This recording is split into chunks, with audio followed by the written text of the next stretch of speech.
이제 시간이 되었으므로 우리 다 같이 자리에서 일어나셔서 찬송가 19장 부르시면서 성령 강림일 후 18째 주일날 예배 시작하겠습니다.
우리의 마음과 욕망과 은밀한 것까지도 아시는 전능의 하나님, 성령의 감동으로 우리의 마음을 깨끗하게 하옵소서. 하나님을 온전히 사랑하고 그 거룩하신 이름을 진심으로 찬양하게 하옵소서.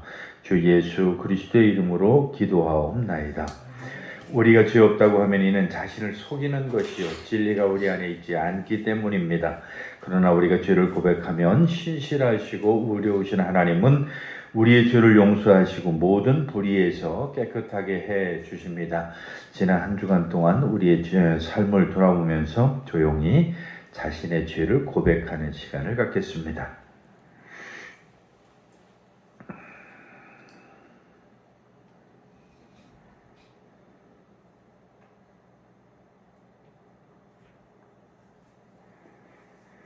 우리는 죄에서 벗어날 수 없음을 고백하나이다. 우리는 생각과 말과 행위로 죄를 지었으며 원하는 선을 행치 아니하고 원하지 않는 악을 행하였나이다. 우리는 마음을 다하여 주를 사랑하지 않았으며 내 이웃을 내 몸과 같이 사랑하지도 않았나이다. 하나님의 아들 주 예수 그리스도를 보시고 우리를 불쌍히 여기소서. 우리를 용서하시고 새롭게 하옵소서. 주님 뜻 안에서 기뻐하며 주의 길을 걸으며 하나님의 거룩하신 이름을 영화롭게 하옵소서. 전능하신 하나님 아버지께서 우리를 불쌍히 여기시고 그의 외아들을 보내시사 우리의 죄를 대신하여 죽게 하셨으며 그의 공로로 우리의 죄를 사하여 주셨습니다. 그러므로 소명을 받고 안수받은 하나님의 말씀에 정인 나는 주 예수 그리스도의 명하심에 따라 여러분의 죄가 사하여졌음을 성부와 성자와 성령의 이름으로 선포합니다. 아멘. 이제 자리에 앉으셔서 찬송가 뒤에 교독문 34번을 같이 교독하시겠습니다.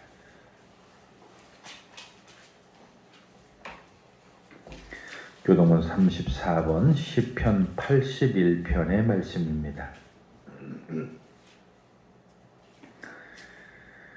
우리의 능력이 되신 하나님을 향하여 기쁘게 노래하며 야곱의 하나님을 향하여 즐거이 소리칠지어다. 시를 부며 소금을 치고 아름다운 수금의 비파를 초하루와 보름과 우리의 명절에 나팔을 불지어다. 이스라엘의 율례여 야곱의 하나님의 규례로다. 하나님의 애굽 땅을 치러 나아가시던 때 요셉의 족속 중에 이를 증거로 세우셨도다. 거기서 내가 알지 못하던 말씀을 들었나니 이르시되 내가 그의 어깨에서 짐을 벗기고 그의 손에서 광주리를 놓게 하였도다. 내가 고난 중에 부르짖음에 내가 너를 건졌고 우리가 물가에서 너를 시험하였도다. 내 백성이여 들으라. 내가 내게 증언하리라. 이스라엘이여 내게 듣기를 원하노라. 너희 중에 다른 신을 두지 말며 이방 신에게 절하지 말지어다. 나는 너를 애굽 땅에서 인도하여 낸 여호와 내 하나님이니 내 입을 크게 열라. 내가 채우리라 하였으나 내 백성이 내 소리를 듣지 아니하며 이스라엘이 나를 원하지 아니하였도다. 아멘. 이제 한번 우리 잠시 같이 기도하실 때 교회와 나라와 민족과 특히 우리 주변에 많은 어렵고 힘든 우리 이웃들을 위해서도 한번 같이 기도하겠습니다.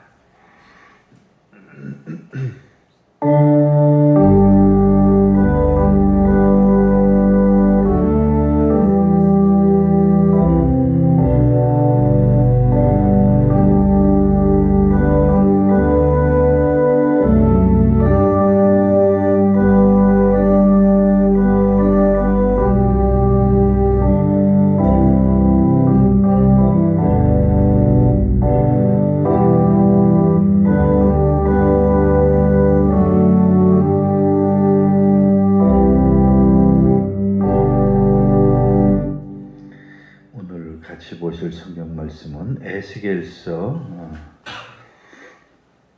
18장에 있는 말씀에서 보겠습니다.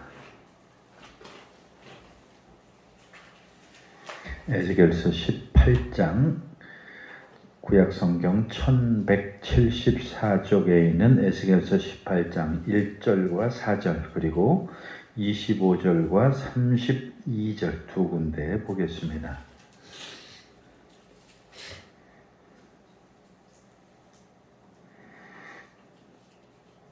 먼저 1절과 4절 같이 보겠습니다.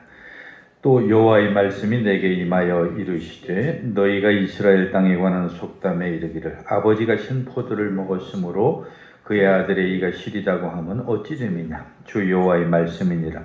내가 나의 삶을 두고 맹세하노니 너희가 이스라엘 가운데서 다시는 이 속담을 쓰지 못하게 되리라. 모든 영혼이 다 내게 속한지라.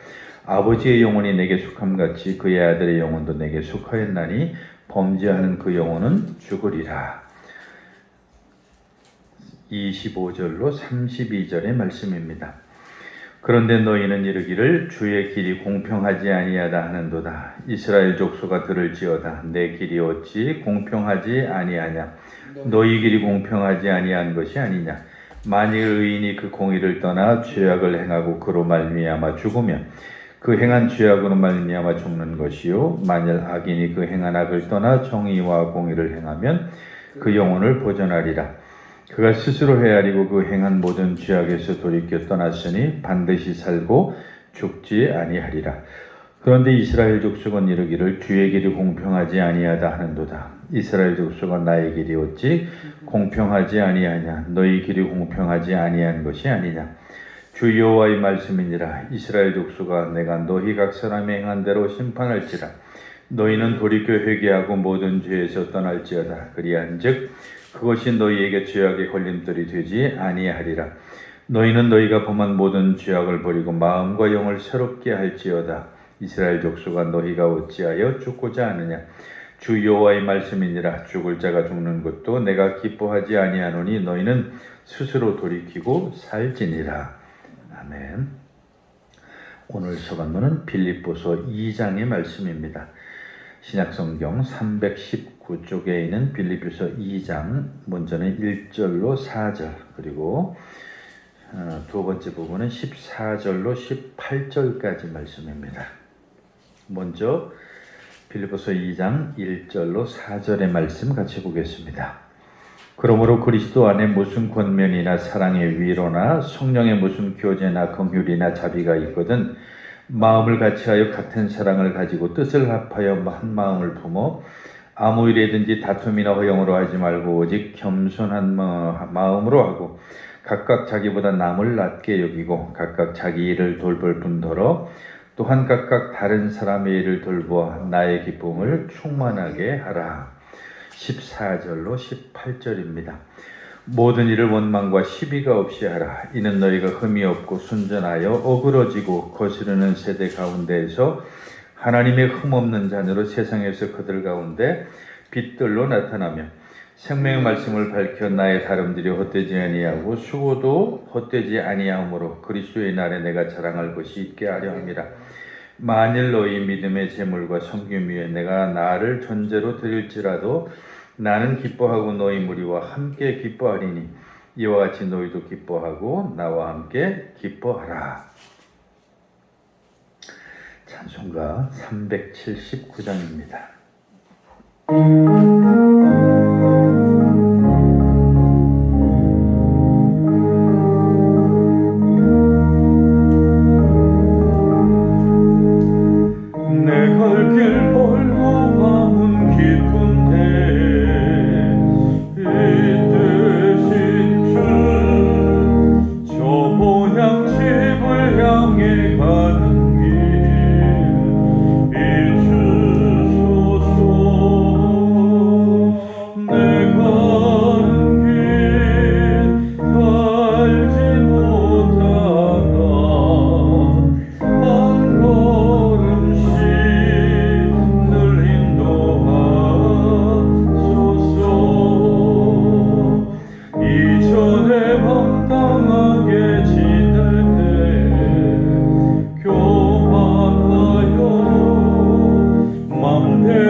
같이 보실 복음서 말씀은 마태복음 21장의 말씀입니다.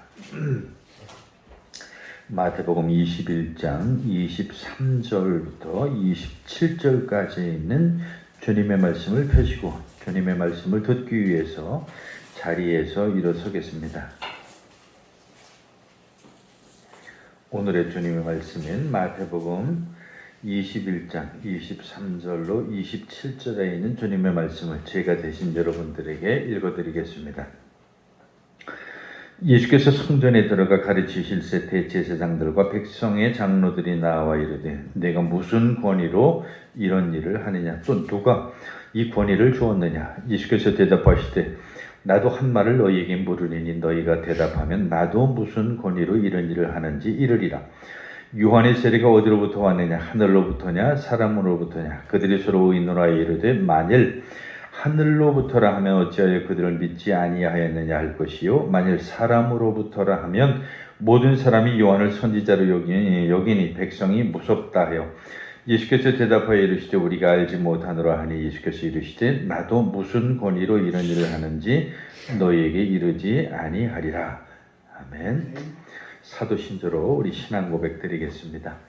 전능하사 천지를 만드신 하나님 아버지를 내가 믿사오며 그의 아들 우리 주 예수 그리스도를 믿사오니 이는 성령으로 잉태하사 동정녀 마리에게 나시고 본디오 빌라도에게 고난을 받으사 십자가에 못 박혀 죽으시고 장사한 지 사흘 만에 죽은 자 가운데에서 다시 살아나시며 하늘에 오르사 전능하신 하나님 우편에 앉아 계시다가 저리로서 산자와 죽은 자를 심판하러 오시리라. 성령을 믿사오며 거룩한 공회와 성도가 서로 교통하는 것과 죄를 사해 주시는 것과 몸이 다시 사는 것과 영원히 사는 것을 믿사옵나이다. 아멘. 자리에 앉으셔서 539장 찬송 드리겠습니다.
하나님 아버지와 우리 주 예수 그리스도로부터 오는 은혜와 평강이 오늘도 여러분과 함께 하시기를 간절히 축원합니다. 오늘은 빌립보서 2장 1절로 18절까지 있는 말씀을 중심으로 해서 너희는 세상의 빛이다 라고 하는 제목으로 같이 말씀을 나눠보려고 합니다. 오늘 사실 너희는 세상의 빛이다라고 하는 이 말씀은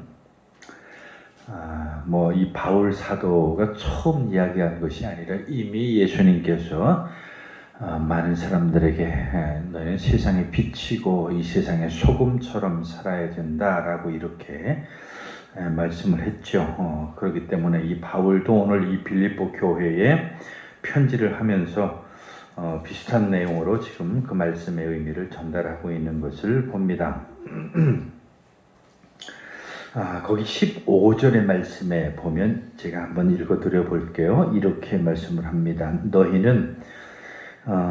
이는 너희가 흠이 없고 순전하여 어그러지고 거스르는 세대 가운데서 하나님의 흠없는 자녀로 세상에서 그들 가운데 빛들로 나타나며 라고 이렇게 말씀을 하죠. 거기 참 재미있는 표현이 있어요. 지금 바울이 살아가던 이 빌립보 교회의 현실을 뭐라고 표현했냐면 어그러지고 거스르는 세대라고 하는 단어를 사용해서 그 시대를 표현하고 있습니다. 근데 참 재미있는 것은 그 시대에만 그런 것이 아니라 오늘 우리가 사는 이 시대를 가만히 다 살펴봐도 이 시대야말로 어그러지고 거스르는 세대라고 하는 이 표현이 참 잘 맞는다라고 하는 그런 생각이죠. 그래서 그러한 세상이니까 너희가 그 속에서 빛으로 살아야 된다라고 이렇게 권면하는 그런 내용이죠. 자, 어쨌든 우리가 그 빛을 바란다라고 하는 것은 다른 말로 하면 우리가 하나님의 자녀로 산다라고 하는 이런 말이 되겠죠. 사실 하나님께서는 우리를 자녀로 삼으셨다고 했고 우리는 이 세상에 살아갈 때에 하나님의 자녀로서 이 세상을 살아가죠. 그런데 참 재미있는 것은 우리는 육신을 따라 태어난 사람들입니다. 그러니까 우리는 이미 아담과 하와의 범죄로 인해서 그 죄악의 본성을 가지고 태어난 사람들이기 때문에 우리는 여전히 근본적으로 이 안에서부터 죄로 가득 차 있는 그런 모습을 우리가 볼 수가 있죠.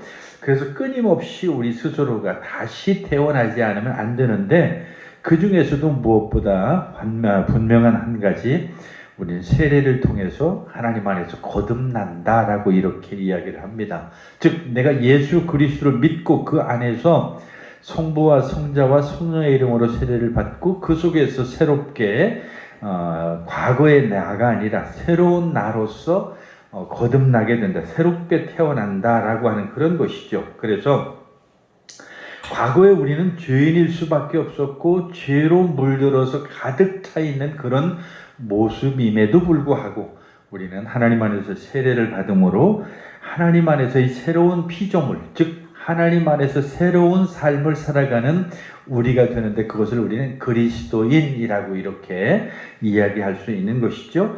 어쨌든 우리가 그렇게 되어지지 아니하면 여전히 그 마음속에는 자기중심적인 삶을 살아갈 수밖에 없어요. 끊임없이 어떤 이 세상에서 내가 어떻게 하면 잘 될까, 내가 어떻게 하면 높아질까, 어떻게 하면 내가 좀 더 많이 가질까라고 하는 그런 말씀들, 그런 이야기가 끊임없이 자기 삶을 주장하게 되는 것이죠. 근데 사실은 이건 부끄럽게도 예수 믿는다고 하면서도 교회 나온다고 하면서도 여전히 우리 마음속에 보면은 자기중심적인 삶에서 벗어나지 못하는 사람들이 태반인 것 같아요. 실제로 세례를 받았다고 해도 그것이 그 마음에 온전한 새로운 사람으로 거듭나는 그런 삶이 아니라 여전히 그 마음속에 그 자기중심적인 그런 세계를 가지고 있어서 끊임없이 자기중심적으로 모든 것을 생각하는 그런 사람들이 우리 교회 안에도 많이 있다라고 하는 것은 참 아쉽고 안타깝죠. 그래서 하나님을 사랑하고 이웃을 사랑하는 게 큰 계명이에요. 그러니까 우리 그리스도인들의 가장 큰 삶의 모범 내지는 모본이라고 하는 것은 첫째가 하나님을 사랑하는 것이고 두 번째가 이웃을 사랑하는 거예요. 그런데 참 어떻게 우리가 좀 넉넉하게 되온 좀 우리가 나름대로 잘 살게 됐죠. 과거 제가 어렸을 때만 해도 참 가난이라고 하는 것을 늘 몸에 달고 살았지만 이건 제가 좀 부끄러운 얘기기도 하고 어떤 의미에서 보면 제 어떤 모자란 모습이기도 한데 제가 이 명절을 보내면서 제일 제가 힘들고 고통스러웠던 것은 이제 이 나이에 걸맞는 소화의 문제였던 것 같아요. 이제 나이를 먹으니까 맛있는 음식을 먹어도 옛날처럼 그 소화가 쉽게 잘 안 돼요. 그러니까 늘 배불러요. 그러니까 늘 배부르다라고 하는 이 말은 그만큼 좋은 음식을 많이 먹는다는 그런 이야기도 되거든요. 사실은 옛날 명절 하면은 그냥 평소에 먹지 못하던 뭐 기름진 음식들을 먹고 이렇게 해서 뭐 여러 가지로 그 명절의 음식 때문에 탈나기도 하고 이런 경험들을 많이 가지고 있는데, 어쨌든 요즘에는 늘 그런 것들이 이제 명절뿐만 아니라 일상 속에서도 그런 것들을 우리가 자주 느끼게 되는 거예요. 이제 뭐 너무 많이 먹어서 탈이 나고, 과거에 뭐 제가 몇 번 그런 얘기를 했던 것 같아요. 제 어린 시절에는 남자들 세계에서는 배가 나온 사람은 무조건 사장님이었어요. 이름이. 저 사장님. 그래서 배 나온 것처럼 큰 자랑도 없었죠. 배가 나오면 저 사람은 부자라고 하는 그런 표시니까. 근데 지금은 뭐 우리 이제 선진화가 돼가지고 미국 사회나 뭐 이런 유럽 사회가 좀 그렇죠. 가난한 사람은 늘 배가 나오고 부자들은 날씬해요. 당연하죠. 왜냐하면 가난한 사람들은 끊임없이 먹고 일하고 이래야 되니까 배가 나올 수밖에 없어요. 그런데 부자들은 뭐 여러 가지로 자기 뭐 피트니스를 비롯해서 뭐 그냥 뭐 수영도 하고 헬스도 하고 여러 가지 운동도 하고 하는 그런 기회가 많으니까 자기 몸 관리를 잘하는 거예요. 그래서 여러분 가끔씩 보면 그 돈을 많이 번다고 우리가 늘 잘 알려진 그 연예인들 같은 경우도 보면, 연예인들은 거의 다 자기 몸 관리 잘 하잖아요. 자기 전속 뭐 그런 헬스 트레이너가 있다든지, 아니면 자기의 어떤 몸 관리를 할 수 있는 기본적인 자기 전담해서 하는 그런 사람들이 있기 때문에 끊임없이 막 피부를 관리하고 몸매를 관리하고 많은 이런 것들을 통해서 자기 관리를 하고 있다라고 하는 거죠. 그래서 영화 배우들이나 뭐 이런 사람들을 보면 우리가 충격받을 때가 있어요. 가끔씩 내가 이 영화를 촬영하기 위해서 뭐 10kg를 뺐다든지, 내가 이 영화를 촬영하기 위해서 10kg 살을 찌웠다든지 이런 얘기를 자주 들어요. 그러니까 그만큼 그 사람들은 자기 관리가 잘 될 수 있는 거예요. 그런데 요즘에 가난한 사람들이나 힘든 사람들은 그럴 만한 마음의 여유가 없어요. 그냥 입이 땡기는 대로 먹는 거죠. 맛있으면 먹는 거예요. 그러니까 끊임없이 먹다 보니까 그 먹는 것이 어디로 가겠어요. 이제 그 몸으로 축적이 되니까 그렇게 될 수밖에 없는 거죠. 어쨌든 그게 바로 오늘날 우리의 모습이라고 이렇게 말할 수가 있는데, 그런 상황 속에서 이제는 철저하게 자기중심적이 되다 보니까 이웃을 사랑한다든지 뭐 하나님을 사랑한다든지 하는 이런 문제들에 대해서 별로 관심을 좀 적게 가지는 그런 현실이 되어지지 않았는가라고 하는 그런 생각을 하게 되는 것이죠. 그런데 오늘 이 바울이 이 빌립보 교회를 통해서 보낸 편지에 보니까 특별히 오늘 우리가 그리스도 안에서 새롭게 된 사람으로서 그리스도인이라고 한다면 이제는 여러분들은 그리스도인답게 살아가야 됩니다 라고 이야기를 하는데, 그 말씀 속에 이제 15절에 아까 읽어드린 대로 그들 가운데 빛들로 나타나며 라고 하는 이 표현을 쓰고 있는 거죠.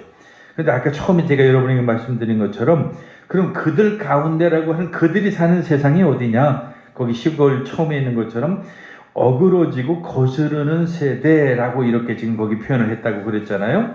어그러지고 거스러지는 이 세대라고 하는 것이 어떤 세대일까라고 하는 것을 여러분이 조금만 관심을 가지면 이해할 수 있을 것 같아요. 오늘날 많은 사람들의 관심이 어디에 가 있는가라고 하는 것을 우리가 관심을 가져보면 알아요. 그러니까 만약에 여러분들이 그런 거 생각해 보세요.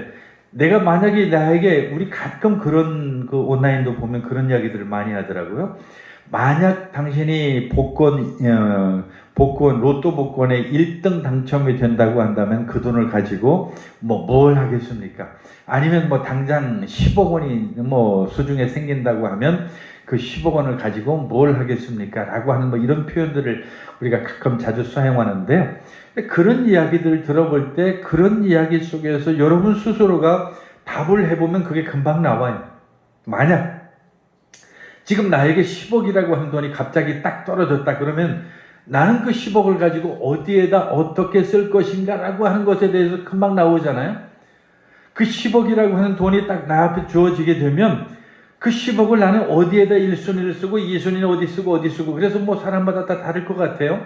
뭐 나는 막 멋진 집을 하나 사겠다든지 아니면 무슨 자동차를 사겠다든지 아니면 정말 그동안 내가 가지지 못했던 특별하게 내가 그동안 소망했던 어떤 것을 사겠다든지 하는 이런 식의 사고들을 거의 다 갖고 있는 게 사실이 아니냐는 거죠. 그게 바로 우리 사람들의 마음이에요. 근데 사실은 하나님을 사랑하고 이웃을 사랑한다라고 하는 이런 차원에서 우리가 본다고 한다면 나를 중심한 거기에서 벗어나지 않으면 안 되는 거죠. 그게 얼마나 어려워요. 사실은 우리가 돈의 푼돈이라고 하는 한 몇십만 원이나 이런 몇만 원이라고 한다면 그건 사실은 어떤 의미에서 결정하기가 참 쉬워요. 그런데 만약 나에게 어떤 10억이든 20억이든 100억이라고 하는 그런 좀 제법 큰 돈이 생기면 일단은 마음이 달라지는 거예요. 그게 누군가를 위해서, 즉 지금 우리가 두 가지 이야기를 했죠. 정말 그리스도인의 삶이라고 하는 것은 내가 하나님을 사랑하고 이웃을 사랑하고. 근데 나에게 10,000원이라든지 예를 들어 조금 더 많이 더 우리가 좀 그 비용을 좀 높여서 10만 원이라고 얘기합시다. 그 정도까지만이라고 한다면 우리는 하나님을 위해서 그거 쓸 수 있어요. 내 이웃을 위해서 그 정도는 쓸 수 있어요. 그게 아마 몇백일지라도 아마 그 정도까지는 되지 않을까 싶어요. 그런데 그게 10억이 되고 100억이 되면 이제 그게 달라져요, 마음이. 그걸 어떻게 내가 하나님을 써? 아이고, 이 큰 돈을 내가 어떻게 하나님을 쓰지? 이게 말이 안 되는 얘기죠. 10억, 100억이라고만 돈이 나에게 생기면 내가 이걸 어떻게 이웃을 위해서 이 큰 돈을 내가 어떻게 쓸 수가 있지? 안 되는 거예요. 그러니까 우리가 평소에는 그렇게 말은 쉽게 하지만 사실은 우리 마음속에는 끊임없이 나 자신을 위한 어떤 새로운 투자, 나 자신을 위한 어떤 새로운 유흥, 그리고 나 자신을 위한 어떤 즐거움을 위해서 끊임없이 어떤 기회가 되고 나에게 여건이 된다고 한다면 그것들을 사들이는데 진짜 그 돈을 다 쓰지 않겠느냐라고 하는 그런 것이죠. 그래서 오늘 여기는 어그러지는 세대, 어그러지고 거스르는 세대라고 하는 이런 표현을 썼는데 사실 이 어그러지고 거스르는 이런 세대라고 하는 것은 아마 우리가 쉽게 텔레비전이나 어떤 라디오 같은 것을 들어보면 더 금방 알 수 있을 것 같아요. 정말 범죄들이 많아요. 끊임없이 범죄들이 일어나고 특히 요즘 여러분들 자주 그런 걸 받으시리라고 생각이 드는데 무슨 보이스피싱에 대한 어떤 그런 안내문도 요즘 핸드폰으로 자주 오고 이런 데 속지 말라고 하는 그런 이야기 문자들도 자주 오고 아주 여기저기서 자주 와요.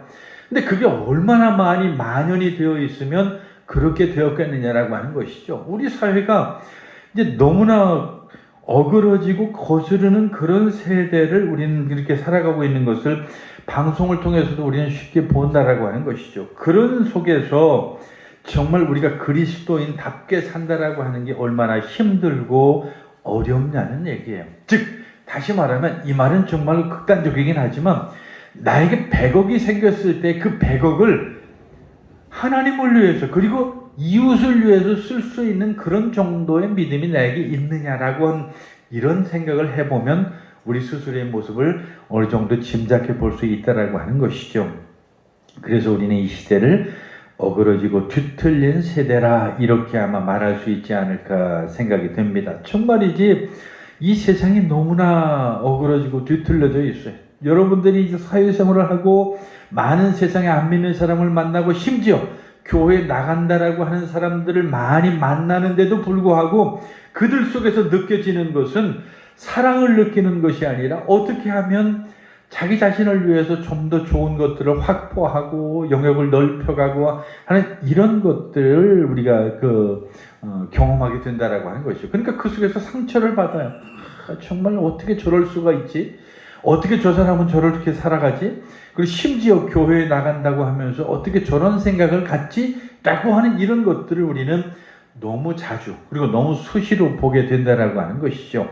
기독교 신앙이나 그 삶을 정말로 우리가 의지할 만한 그런 것들이 교회를 벗어나는 순간 너무 우리는 그런 것들을 찾기 어려운 시대를 지금 살아가고 있는 거죠. 아마 이 바울이 이 빌립보 교회에 이런 편지를 했을 때 그 빌립보 교회도 좀 그런 여러 가지 비슷한 그런 현실이 아니었을까라고 하는 생각을 하는데요. 지금 오늘 우리 시대를 봐도 그런 게 너무 많다는 거예요. 그래서 너무 이 시대가 뭐 폭력과 어떤 물질주의와 그리고 뭐 어떤 사기와 한 이런 것들로 너무 가득 차 있어요. 그나마 어찌 보면 우리 사회에는 조금 나은지도 몰라. 제가 가끔 좀 이해가 안 되는 것 중에 보면은 뭐 저는 어떤 그 미국 생활을 안 해봐서 잘 모르겠습니다만은 요즘에 그렇게 도둑들이 그렇게 엄청나다고 그랬죠. 뭐 그래서 무슨 예를 들면 우리나라 사람들은 그런 의미에서는 조금 좀 자랑할 만하고 긍지를 가질 만해요. 예를 들어서 어떤 어려운 일이 생겼다. 뭐 무슨 홍수가 나서 뭐 가게가 잠겼다. 그러면은 그 가게가 잠긴 거기를 우리는 도와주고 어떻게든 그거 하잖아요. 근데 참 이해할 수 없는 것은 막 온갖 도둑들이 막 그걸 훔쳐가는 그런 장면들이 텔레비전에 나올 때 보면 도대체 어떻게 저럴 수가 있지? 끔찍하잖아요. 그런 의미에서 우리는 참 좋은 세상, 어찌 보면 그나마도 우리는 그래도 우리 스스로 위로한다고 한다면 그런 게 좋은 점이 아닐까. 뭐 많은 외국인들이 우리나라에서 그렇게 많이 놀란다고 그러죠. 핸드폰을 그 식탁에다 놓고 저 탁자에다 놓고 화장실을 다녀와도 그 자리에 있는 그게 신기하다고 하는 그런 얘기 많이 하는데, 사실 그래. 여러분 저 유럽 여행을 하면 특히 관광지는 그 관광지 안에서 그 빌부터 먹고 사는 그런 사람들이 아주 많아요. 그래서 그 유럽 처음 여행 갔다가 핸드폰 털린 사람, 이게 순식간에 빼가는 거예요. 제가 아는 어떤 사람도 처음에 가니까 뭐 그냥 핸드폰, 우리나라 사람들 핸드폰 고급 S자 붙은, 삼성으로 얘기하면 그 S자 붙은 것들이 이제 주로 좋은 핸드폰들이잖아요. 그게 플래그십이라고 그래서 S자 붙은 게 가장 플래그 최고 기종들이고, 그 다음에 이제 A자가 붙은 것들이 이제 그 밑에 것들이고. 그런데 우리나라 사람들 거의 다 S자, 그것도 최신형 기종으로 다 들고 다니잖아요. 와서 말 씹히고 조금 몇 번 이렇게 하다가 친해지면 우리 한국인들도 금방 마음이 녹아가지고 그냥 평소처럼 호주머니에 이렇게 핸드폰 갖다 넣으면 순식간에 빼간다고 그러잖아요. 정말이에요. 얼마나 그런 사람들이 거기 빌부터 많이 사는지 저도 그걸 많이 경험을 해서 비슷한 경험은. 제가 이태리 가서 제일 처음에 그 로마에 갔을 때 놀란 것 중에 하나가 뭐냐면 그 야바이라고 하는 게 거기도 있더라고요. 난 우리만 있는 줄 알았어요. 야바이 이렇게 몇 개 놓고서 막 서로 이렇게 바꿔가면서 해놓고 딱 어디에 돈이 들었나 하는 그거를 난 우리나라만 있는 줄 알았더니 거기도 그거 많이 하더라고요. 근데 그렇게 먹고 사는 사람들 거기도 많다는 얘기죠. 그것뿐만 아니에요. 끊임없이 막 그런 속에서 그런 일들이 많아서 우리 한국인들이 가서 처음에 하도 많이 당하니까 요즘에 여행 가기 전에 외교부나 그 여행사에서 그 신신당부를 해요. 여러분, 현금 호주머니에다 많이 갖고 다니지 말고, 특히 이 호주머니에다 그냥 이런 헤드폰 같은 거 함부로 그냥 이렇게 방치하면은 거기선 순식간에 없어지니까 그런 거 조심하라고. 뭐 끊임없이 많이들 잃어버리죠. 그것뿐만이 아니에요. 그냥 우리처럼 그냥 믿고 맡겼다가는 그런 일들이 뭔가 순식간에 일어나죠. 그러니까 그런 거에 비하면 그래도 우리나라가 좀 낫다 싶은데, 또 한편으로 우리가 방송을 보고 이 여러 가지 돌아가는 이 형편을 보게 되면 그게 안 돼요. 정말이지 우리 사회가 이 어그러지고 지금 여기는 거스르는 그런 세대라고 하는 것에 대해서 좀 충격을 받을 때가 있어요. 그래서 좀 마음이 아프고 그런 데가 있는데, 어쨌든 그런 속에서 오늘 이 바울은 지금 그렇게 말씀을 합니다. 그들 가운데 빛들로 나타나라. 좀 이 설교를 제가 하면서 늘 부끄러운 것 중에 하나는, 이제는 우리 그리스도인들이 다른 사람들에게 내세울 만큼 본이 되는 삶을 살지 못하고 있다라고 하는 거예요. 여러분들이 속한 직장, 여러분이 속한 학교, 그리고 여러분들이 속한 어떤 그 공동체 내지는 그 그룹 안에서 정말 저 사람이 정말 다르게 산다. 정말 바르게 산다. 정말 저 사람이야말로 뭔가 본받을 게 있다라고 이렇게 생각되어지는 그런 사람으로서 거기 사라지면 그게 빛이죠. 그게 그리스도의 향기고. 그래서 그 사람을 볼 때에 저 사람이 정말 삶이 정말 뭔가 본받을 게 있네. 근데 오늘날 보니까 그 사람이 교회에 잘 다니는 크리스찬이라고 하는 소리를 알게 된 뒤에 뭐라고 생각하겠어요? 역시 교회에 다니는 사람은 뭔가 좀 달라라고 이런 생각을 갖지 않겠느냐는 거죠. 그런데 오늘날 밖에서 보면 누가 교회 다니는 사람이 이게 분별이 안 될 정도로 생각을 똑같이 해요. 똑같이 살아가요. 똑같이 자기중심적으로 자기밖에 모르는 그런 삶을 살아가는 사람들이 너무 많다는 거예요. 그러니까 오늘날 교회가 많아지고 그리스도인들이 많아졌지만 누구도 그리스도인들을 믿지도 않고 교회를 신뢰하지도 않아요. 이게 얼마나 불행한 일입니까? 오늘 우리가 그동안에 그리스도인의 삶을 온전히 살지 못했다는 얘기고, 오늘 이 본문대로 이야기하면 오늘 우리가 이 세상에 빛으로 살지 못했다라고 하는 이런 말도 되는 거죠. 자, 오늘 특별히 이 본문을 통해서 우리가 알 수 있는 한두 가지를 생각해 보면 이런 거죠. 우리가 이 어둠 속에 있는 이 세상을 우리가 빛으로 산다라고 하는 것은 아마 한 두 가지 정도로 생각해 볼 수 있을 것 같아요. 특히 그 중에 한 가지는 우리가 그리스도의 마음을 갖는 거예요. 예수 그리스도의 마음을 본받아서 예수 그리스도의 마음을 가지고 살아갈 수 있다고 한다면 용서가 되는 거죠. 저는 제일 어렵고 힘든 게 이제 운전 문제. 저희 집사람이 요즘에는 옆자리만 타면 하도 잔소리를 많이 해서 이제 같이 타는 게 이제 두려울 정도에, 그냥 앉았다 하면 뭐 그냥 왜 성질이 급하냐는 둥, 왜 이렇게 속도가 빠르냐는 둥, 뭐 그냥 천천히 가도 되는데 왜 자꾸 앞질러 가려고 하는지. 근데 그게 참 쉽지 않은 얘기인데, 그 앞에서 교통법규를 지키지 않으면 저도 모르게 자꾸 그냥 화가 나기도 하고 이럴 때가 많다는 거죠. 근데 가만히 생각을 해보면 그냥 내가 조금 참으면 돼. 특히 뭐 엊그제도 이제 그랬는데 앞에서 하도 차가 느리게 가니까 내가 추월을 했는데, 저도 초보였을 때가 있잖아요. 저도 옛날 운전을 못하던 때가 있었는데 그 천천히 가는 사람을 향해서 괜히 불평할 이유가 아무 사람 없는 거예요. 그냥 그 사람은 그 수준대로 그렇게 가는 건데 그걸 가지고서 내가 급하거나 그 사람을 원망할 이유도 아무것도 없는 거죠. 특히 더 운전하면서 문제가 되는 것은 교통법규를 지키는 사람이에요. 앞에 가는 사람이 교통법규를 지키는데 그 사람을 향해서 욕할 이유가 아무것도 없는 거예요. 그 사람은 지금 정상적으로 법을 잘 지키면서 가고 있는데 왜 저렇게 가냐고 이의를 달 이유도 없는 것이죠. 특히 요즘에 이상하게 그 횡단보도 건너는 돌아가는 그것 때문에 좀 답답할 때가 많아요. 어떤 차들은 그냥 빨간불이 들어오면 파란 녹색불이 들어오면 그 녹색불이 꺼질 때까지 움직이도 않고 가만히 있어요. 사람이 없어도. 그래서 이제 사실은 어찌 보면 그것도 뭐 그게 그 룰을 지키는 그런 것이니까 또 그러려니 하고 이해할 수 있어야 되는데 참 답답하죠. 어쨌든 그런 것들 속에서 우리가 느낄 수 있는 것은 그리스도의 마음을 갖는다고 한다면, 내가 예수 그리스도의 마음을 내 마음속에 품을 수 있다고 한다면 이 세상에 용서 못할 게 또 뭐 있어요? 이 세상에 내가 기다리지 못할 게 또 뭐 있어요? 내가 예수 그리스도의 마음을 품을 수만 있다고 한다면 이 세상에서 그렇게 화낼 일이 또 뭐가 있냐는 얘기죠. 십자가에 달려 죽으시기까지 그들을 향해서 용서하시고 그들을 향해서 다 품으셨던 그 예수님의 마음을 우리 가운데 가질 수만 있다고 한다면 정말 이 세상에서 빛으로 살아갈 수 있는 첫 번째 원인이 삶이 되는 거죠. 바라기는 저나 여러분이 이 세상을 살아갈 때에 예수 그리스도의 마음을 가지고 살아감으로 말미암아 다른 사람들에게 빛이 되는 그런 삶을 사시기를 간절히 축원합니다. 특히 또 한 가지가 있는데 그게 뭐냐면 우리 하나님의 말씀을 들고 사는 그런 사람들이죠. 하나님의 말씀을 들고 사는 사람들인데, 하나님의 말씀을 들고 산다라고 하는 것은 다른 것이 아니에요.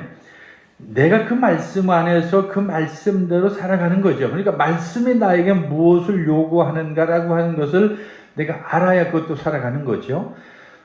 오늘날 좀 전에도 한번 그런 말씀 드렸던 기억이 나는데, 이 성경책이 이제 좀 홀대를 받아요. 아마 이 성경책 만드는 그런 회사가 이제 성소공예 말고도 이제 개인적으로 여러 출판사들이 있는데 요즘 옛날처럼 돈 많이 못 벌 것 같아요. 옛날엔 세계 베스트셀러 중에 반드시 들어가는 게 성경이라고 그랬잖아요. 근데 요즘엔 베스트셀러 중에 성경인 것은 그 말은 맞지만 진짜 팔리는 건 거의 안 팔릴 것 같아. 옛날처럼 누가 이거 책을 사서 보려고도 하지 않고 성경을 다 온라인으로 그 어플로 이렇게 보고, 또 그 어플도 돈 내는 어플이 아니고 그냥 언제든지 내려받으면 성경을 모든 것도 번역본을 다 볼 수가 있고, 모든 우리 국문 성경뿐만 아니라 영문 성경까지도 다 보니까, 저부터도 시작해서 조금 어찌 보면 그런 그 사업을 하는 분들한테는 좀 죄송하긴 하지만 컴퓨터에서 늘 쓰고 있는 그 성경이 그 베들레헴이라고 하는 그런 성경을 저는 쓰는데 그게 이제 안식교 쪽 어떤 그 집사님이 만드는 그런 성경이에요. 그런데 그것이 참 그렇게 편해요. 모든 성경에 우리 국내 성경 뭐 한 10여 가지 다 거기 들어있죠. 그 다음에 또 외국 성경도 거의 영어 성경은 거의 다 들어가 있죠. 그리고 또 요즘에 조금 온라인을 뒤져가 보면 원어 성경까지도 다 그 할 수가 있어요. 그러니까 굳이 이런 성경책을 이렇게 볼 일이 없다라고 하는 거죠. 그러다 보니까 사실 우리가 성경을 접하기는 너무 쉽고 가까워졌는데 더 중요한 것은 안 본다는 거예요. 옛날 성경 우리 책으로 했을 때는 옛날 성경들은 막 그냥 그 색깔 있는 그 색연필로 막 몇 번을 칠하고 줄을 긋고 요절은 또 뭐 동그라미를 치고 해서 막 성경이 너덜너덜 했는데 요즘 성경은 안 봐요. 물론 요즘에 그 어플에도 그러한 기능들은 있지만 그런 기능들을 잘 사용하지도 않을 뿐만 아니라 필요할 때 예배 때 잠깐 찾아보는 것 외에는 안 써요. 그러니까 그만큼 말씀을 안 읽는다는 거죠. 이 말은 다른 말로 하면 일주일에 한 번 이렇게 설교를 들어가지고서 우리가 성경을 안다라고는 이렇게 말할 수가 없어요. 그나마 우리는 좀 나은 편이에요. 왜냐하면 페리코프라고 그래가지고 우리는 여러분 그 성경 본문을 적는 게 우리 성경에 보면 이제 여기 이 주일마다 밑에 이 복음서하고 시편, 구약 그리고 뭐 사도서관문 이렇게 쭉 나와 있는데 요 페리코프라고 불러요. 그래서 이제 과거 전통적으로 옛날부터 쭉 우리가 읽어오던 그런 성경들인데 이런 성경들을 그나마 우리는 이게 3년을 우리가 교회를 제대로 안 빠지고 나오면 대략 성경 한 권을 거의 다 읽는다고 보시면 돼. 우리가 시편을 안 읽으니까 시편은 별도로 좀 읽어야 되겠지만 어쨌든 그런 차원에서 본다고 하면 우리는 조금 그래도 다른 어떤 교회에 비해서 더 골고루 성경을 읽는다라고 이렇게 말할 수 있겠지만 우리 한국교회에서 주로 설교를 위해서 사용하는 본문은 딱 한 가지예요. 우리는 그래도 지금 세 군데라도 읽잖아요. 구약 읽죠. 사도서관문 읽죠. 복음서 읽죠. 그런데 대부분 다른 교회에서 일반적으로 한국 개신교 같은 거는 그냥 한 구절 딱 읽고 그거 설교 보통 뭐 한 30분 이렇게 설교하고 이걸로 끝나는 거예요. 그러면 그 한 구절 10년을 다닌다고 한들 도대체 그 내용이 얼마나 있겠어요? 안 읽어져요. 그렇기 때문에 오늘 우리가 성경이 얼마나 우리 가운데 가까이 있어야 되는가라고 하는 것은 더 중요한데 그 말씀을 내가 알아야 내가 그리스도의 내 삶을 살 것이고 빛된 삶을 살 거 아니냐는 얘기죠. 그 말씀을 왜곡하거나 잘못 이해하게 되면 그것도 문제가 되잖아요. 그러니까 그것도 왜 문제가 더 되냐면 지금 조금 전에 말씀드린 그 예를 들어서 한 구절을 읽고 어디 가서 설교를 1시간 들었다고 칩시다. 그러면 그것은 설교 한 구절에 대한 그분의 해석이에요.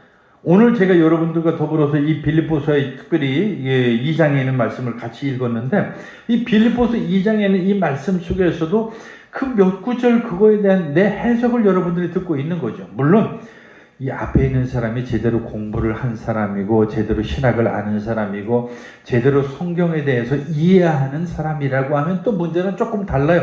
그런데 성경을 알지도 제대로 못하고 제대로 신학도 공부하지 아니하고 제대로 신학에 대한 어떤 깊이도 없는 그런 사람이 그저 자기 영감에 따라서 그래서 옛날에는 그런 그 영해라고 하는 이런 말을 다 썼어요. 그러니까 자기 생각나는 대로 해석을 하는 거예요. 자기가 생각나는 대로 자기가 마음에 드는 대로 막 성경을 해석을 해서 자기가 내가 지금 가만히 오늘 아침에 묵상을 하다 보니까 하나님이 나에게 영감을 주시는데 해가면서 그럼 여기 앉아있는 그 많은 성도들은 하나님이 영감을 주셨다니까 괜히 신령해지고 막 괜히 그게 신성스러운 걸로 이렇게 느껴지잖아요. 근데 나중에 알고 보면 그게 완전히 성경하고는 의미도 다르고 성경하고는 상관도 없는 그런 자기 생각을 막 이렇게 설교를 하다 보면 그게 나중에 2단이 되고 3단이 돼서 결국에는 다른 어떤 기독교가 아닌 잘못된 종교로 흘러가게 되는 게 바로 그런 거예요. 그게 얼마나 위험한 겁니까? 내가 오늘 기도를 했더니 하나님이 나에게 영감을 주셨는데 이 말씀은 바로 이런 거라고 하면서 자기 마음에 안 드는 장도 한번 치고 권사도 한번 치고 뭐 이런 식으로 해가지고 과거 우리 그랬어요. 그러니까 신학에 대한 깊이가 없다 보니까 그 신학에 대한 어떤 성서에 대한 공부가 좀 모자라다 보니까 그럴 수밖에 없는 거죠. 그게 얼마나 아쉽고 안타까운지 몰라. 성경을 읽지 않고 공부하지 않으면 그런 일이 우리 평신도들에게 늘 일어나는 거예요. 그래서 여러분들이 끊임없이 그 말씀을 읽고 그 말씀이 무엇을 의미하는가를 이해했을 때 그게 진정한 그리스도인이 되고 이 세상에서 빛된 삶을 살아가는 기준이 된다라고 하는 거죠. 즉 다시 말하면 첫째는 내가 그리스도의 마음을 품는 것이고 또 하나는 내가 하나님의 말씀을 바로 알아야 내가 어떻게 사는 것을 이 말씀을 통해서 이해할 수가 있잖아요. 일주일에 한 번 이 설교 들어서 어림택도 없죠. 어떻게 성경의 내용을 그 일주일에 몇 구절 가지고서 내가 이해할 수가 있겠어요? 아닙니다. 여러분들이 가능하면 좀 시간을 내셔서 부지런히 틈날 때마다 성경도 읽고 모르는 건 저한테 물어도 좋고 요즘에 또 너무 좋은 주석들이 이미 온라인에 너무 많아요. 그래서 내가 어렵다 싶으면 예를 들어서 아까 그런 거죠. 오늘 거기 15절에 보니까 어그러지고 거스르는 세대 뭐 이렇게 했는데 이게 무슨 뜻이지? 모르면 찾아보면 요즘에 인터넷이 선생님이에요. 물론 거기에는 이제 잘못된 해석도 있지만 그런 여러 가지 좋은 자료들이 요즘에 무궁무진하니까 그런 것들을 통해서 스스로 공부할 수 있는 그런 좋은 시대를 우리가 살아가고 있다라고 하는 겁니다. 자, 오늘 우리가 이제 이 바울이 빌립보 교회를 통해서 권면하기를 너희는 세상의 빛이 되어야 됩니다. 어그러지고 거스르는 이 세대 속에서 그리스도인이 되어야 됩니다라고 하는 이 말씀을 오늘 우리 시대에 적용을 해서 이제 저는 여러분들이 그리스도의 마음을 품고 그 속에서 하나님의 말씀을 잘 분별해서 이 세상에 많은 빛으로 살아갈 수 있기를 간절히 축원합니다. 기도하겠습니다. 사랑이 많으신 하나님 아버지, 오늘 우리가 이 땅에 살아갈 때에 정말 어떻게 살아야 될지, 특히 이 바울 사도는 빌립보 교회에 편지하기를 빛으로 살으라고 다시 권면하는 것을 보게 됩니다. 우리 이 세상에 많은 교회들이 있고 그리스도인들이 있는데 그들이 정말 빛이 되고 오늘 우리가 하나님의 귀한 말씀을 따라 살아가는 온전한 그리스도의 마음을 품은 그리고 그 말씀 속에 따라서 살아가는 온전한 그리스도인들 되게 하여 주시옵소서. 예수님의 이름으로 기도하옵나이다. 아멘.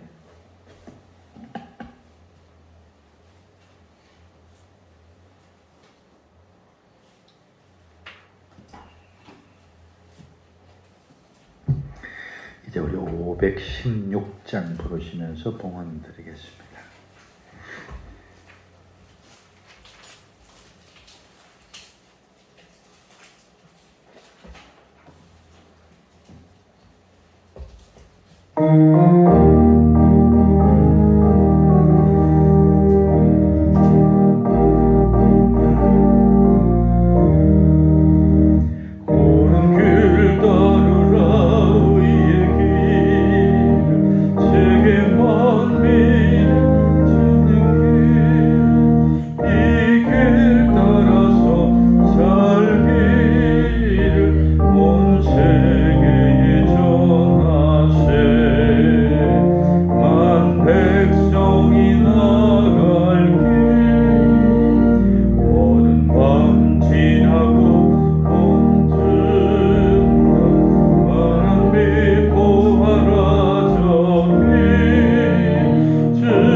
찾아온 길 많은 백성을 구하니 모두 나와서 믿으며 온 세상이 마침내 이 진리에 살겠네.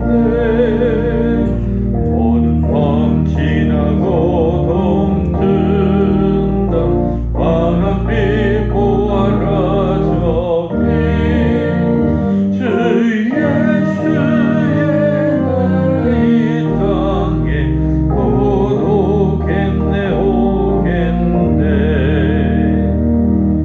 기도하겠습니다. 사랑의 하나님 아버지, 오늘 우리가 그리스도인이라고 스스로 말은 하지만 정말 아직도 우리 마음에 부족한 것들이 많습니다. 주님, 우리 마음에 그리스도의 마음을 품게 하시고 하나님의 귀한 말씀을 늘 새겨서 이 세상 어느 곳에 가든지 빛이 되는 삶을 살게 하여 주시옵소서. 오늘도 하나님 앞에 감사함으로 드려진 물질들이 있습니다. 하나님 그 물질 기뻐 받아 주시옵시고 저들의 삶을 주께서 인도하시며 도우셔서 아버지 하나님으로 말미암아 저들에게 그 즐겁고 기쁘고 행복한 일들이 늘 가득 찰 수 있도록 하나님께서 지키시고 인도하여 주시옵소서.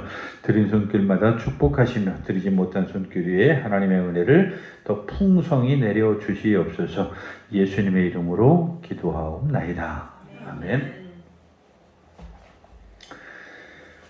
주보 뒤에 광고 참고하시면 좋겠고요. 이제 날씨가 제법 쌀쌀해져서 건강 유의하시기를 바라겠습니다. 이번에 어떤 그 추석 연휴가 너무 길다 보니까 이렇게 저렇게 또 많은 사람들이 이동을 많이 하는데 안전에도 좀 유의하시기를 바라겠습니다. 이제 우리 다 같이 자리에서 일어나셔서 1장 찬송 부르시고 축도로 마치겠습니다.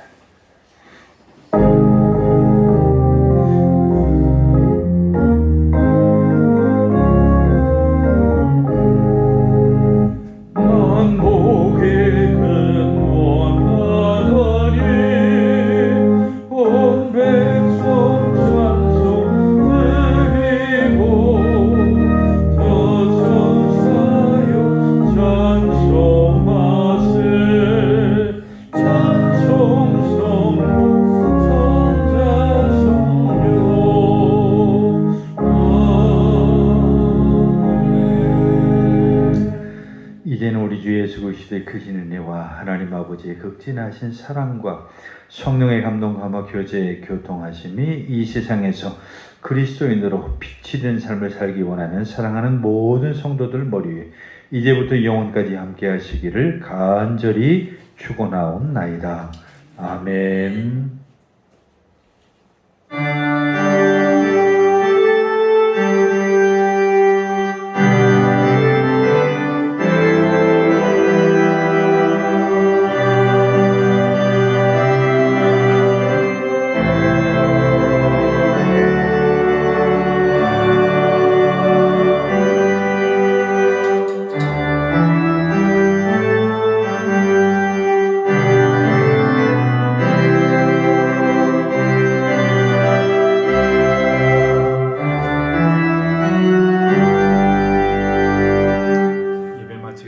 평안히 들어가십시오.